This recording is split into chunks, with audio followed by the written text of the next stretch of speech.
Olá, sejam bem-vindos a mais um Fala Auditor, o programa da Receita Estadual em parceria com a TVE. Meu nome é Tiago Venâncio, sou auditor fiscal da Receita Estadual. E a cada 15 dias trazemos para você, cidadão e contribuinte capixaba, informações relevantes sobre questões tributárias, economia, cidadania fiscal e ações que fazem a diferença no seu cotidiano. E no Fala Auditor de hoje, vamos tirar dúvidas sobre um dos assuntos com maior número de demandas na Receita Estadual, na Secretaria da Fazenda, que é o ITCMD. Já ouviram falar sobre esse imposto? Sabem quando ele é devido e quais são as alíquotas e regras? Então, fiquem ligados, pois o convidado de hoje, o auditor fiscal Bruno Nardotto, vai esclarecer tudo o que você precisa saber sobre o tema. Então, muito bem-vindo, Bruno. Olá, Tiago, a todos que nos assistem. É um prazer estar aqui no programa. Parabéns pelo programa. Estou à disposição aqui para tirar as dúvidas dos contribuintes.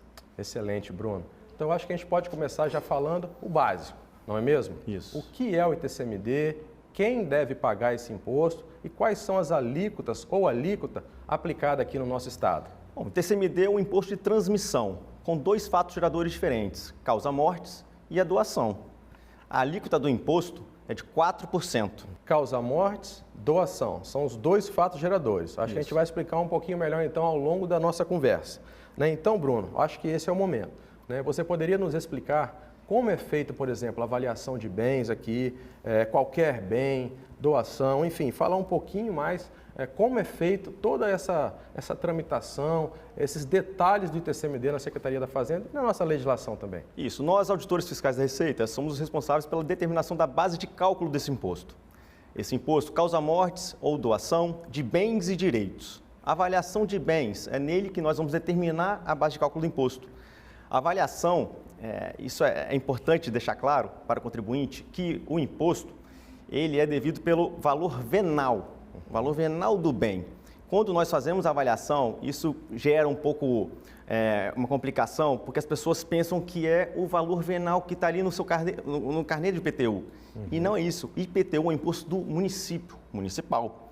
Nós, Estado, nós fazemos a nossa determinação da base de cálculo, que é o valor venal de mercado do bem. Então, nós, auditores, somos competentes para determinar essa base de cálculo. Isso, os bens imóveis. Já os bens móveis, por exemplo, o carro. O carro nós vamos pela tabela FIPE, que já é bem consolidado. Nós temos o IPVA, nós temos um banco de dados bem consolidado. Os bens móveis também, quando se refere a cotas de empresa, por exemplo, nós vamos fazer uma determinada avaliação daquela empresa. Saber qual é o valor real daquela cota. Isso também é um trabalho específico de nós, auditores da Receita. Então, Bruno, você citou aí na sua resposta diferentes fatos geradores para o ITCMD, correto? Falou de imóveis, falou também de veículos e cotas empresariais. Mas e aquela doação que um pai, por exemplo, faz para um filho ou para a esposa em espécie, em dinheiro?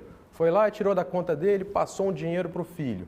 Incide ITCMD? Há muitas dúvidas em relação a isso? Isso, Tiago. Isso foi um trabalho muito bem feito, específico que nós tivemos. Através de um convênio com a Receita Federal, nós tivemos acesso ao banco de dados da declaração de imposto de renda dos contribuintes. E sim, é devido esse imposto de doação, pois é uma doação, é o fato gerador do imposto.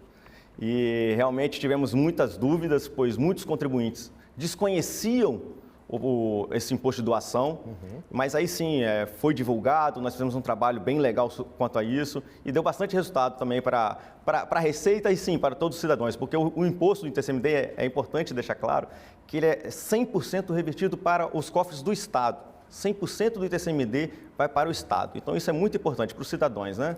Bacana, o Bruno cita isso porque o ICMS e o IPVA, que são impostos estaduais também, parte do ICMS e parte do ITCMD vai para o município. Desculpa, do IPVA vai para o município. Isso. Já o ITCMD é 100% para o Estado.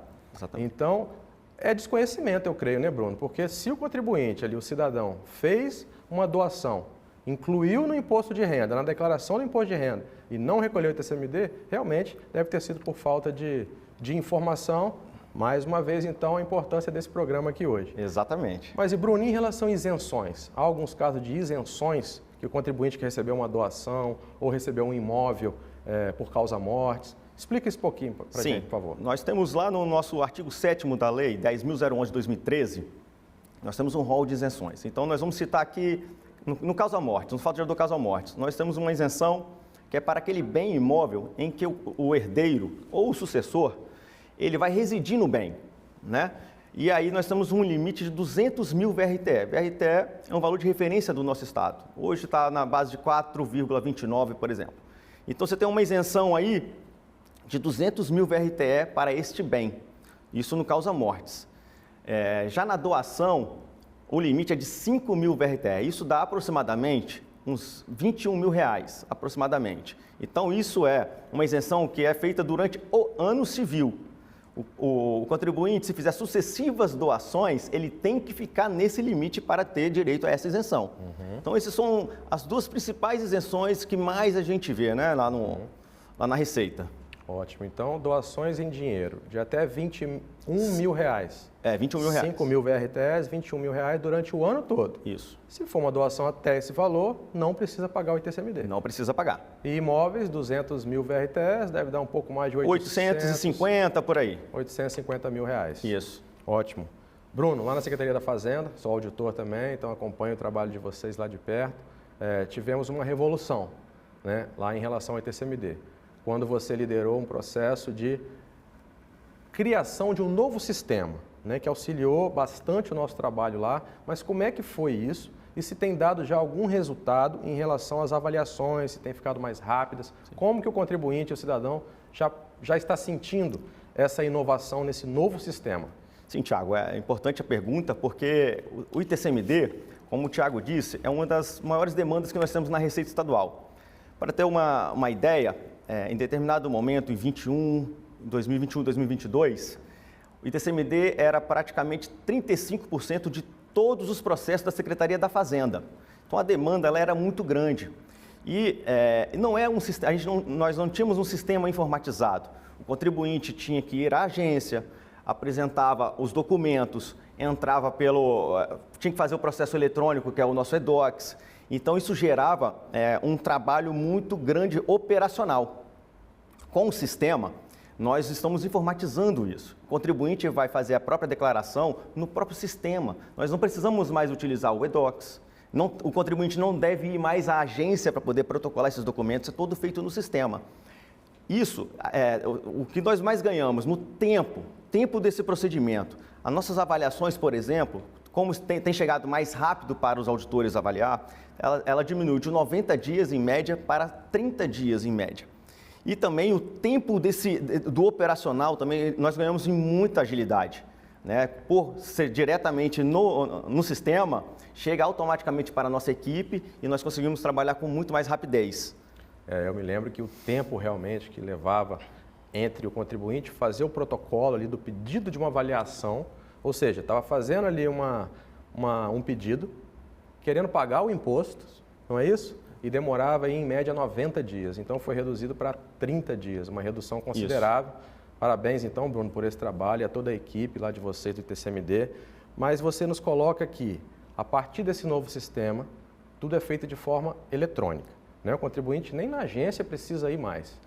Mas se por acaso um advogado ou o cidadão que fez por ele mesmo ali esse pedido tiver alguma dúvida, como que essas dúvidas podem ser sanadas, esclarecidas? Importante. Sobre o sistema, nós temos um canal de e-mail específico para o sistema, que é suporte-novo-sistema@cefaz.es.gov.br. Esse é um suporte específico sobre o sistema. Agora, sobre o ITCMD, é importante lembrar, nós temos um canal dentro da Secretaria da Fazenda que é perguntas e respostas. Ali, como esse assunto é muito trabalhado, divulgado, então praticamente várias dúvidas que os contribuintes já têm sobre o imposto, sobre o ITCMD, está ali, naqueles perguntas e respostas, onde estão as perguntas mais frequentes.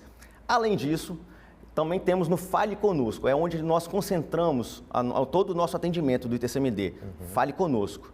Então, assim, qualquer dúvida, por favor, contribuintes, declarantes, procurem o Fale Conosco.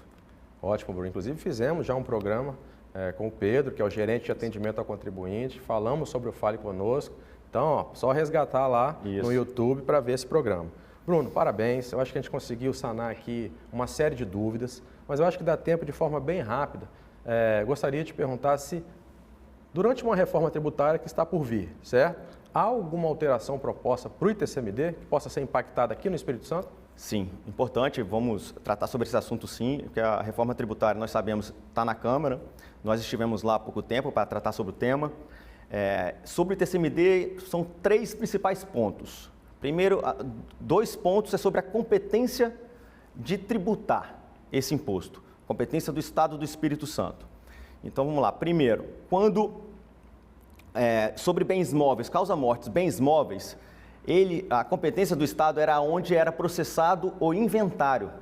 A reforma está trazendo uma alteração, vai ser no domicílio do decujus, aonde houve a morte ali daquela pessoa. Então, a competência é desse Estado e não mais aonde processar o inventário.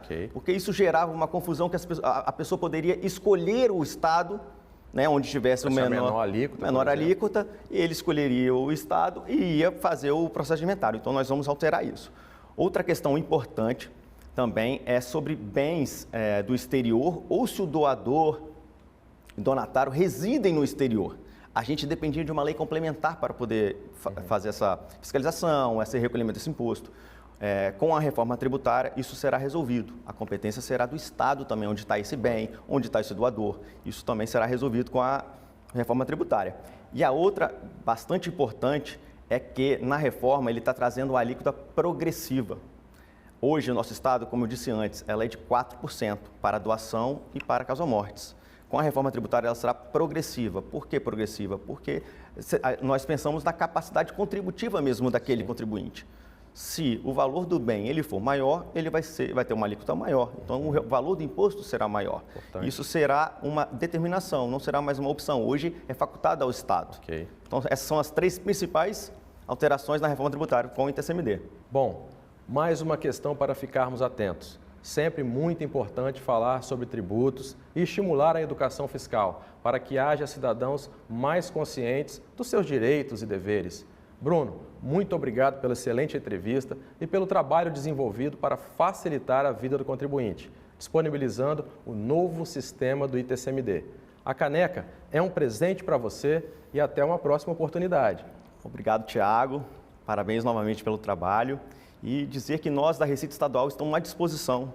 Nós temos todos os nossos canais de atendimento, assim como nós mencionamos aqui, estamos à disposição de todos vocês.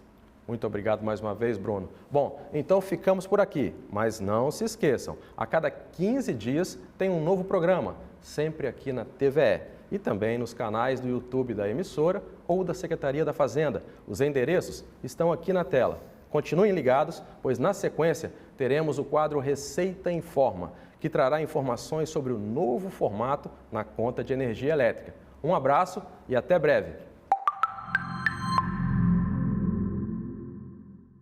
É isso mesmo, Tiago. Já perceberam que as contas de energia elétrica recentes vieram com algumas diferenças no documento? É que para garantir mais segurança e transparência para os contribuintes, a conta agora vem com o QR Code, como você pode ver na imagem. Basta apontar seu celular para o QR Code e ter acesso à nota fiscal eletrônica no site da Cefaz. Com isso, o contribuinte pode confirmar a autenticidade das informações de forma online sempre que necessário. Além disso, para facilitar o controle e o acompanhamento do consumo residencial, as tarifas e os impostos, a partir de agora, estarão mais claros e detalhados na fatura. A atualização na conta de energia está em conformidade com as determinações da Agência Nacional de Energia Elétrica e tem o objetivo de modernizar e simplificar a emissão das faturas. Vale ressaltar que o QR Code voltado para o pagamento da conta via Pix, muito utilizado pelos consumidores atualmente, segue disponível na fatura. Ou seja, o cliente tem à sua disposição 2 códigos virtuais que visam facilitar o dia a dia. Gostou da novidade? Então continue ligado no Fala Auditor para mais dicas e informações. Até a próxima!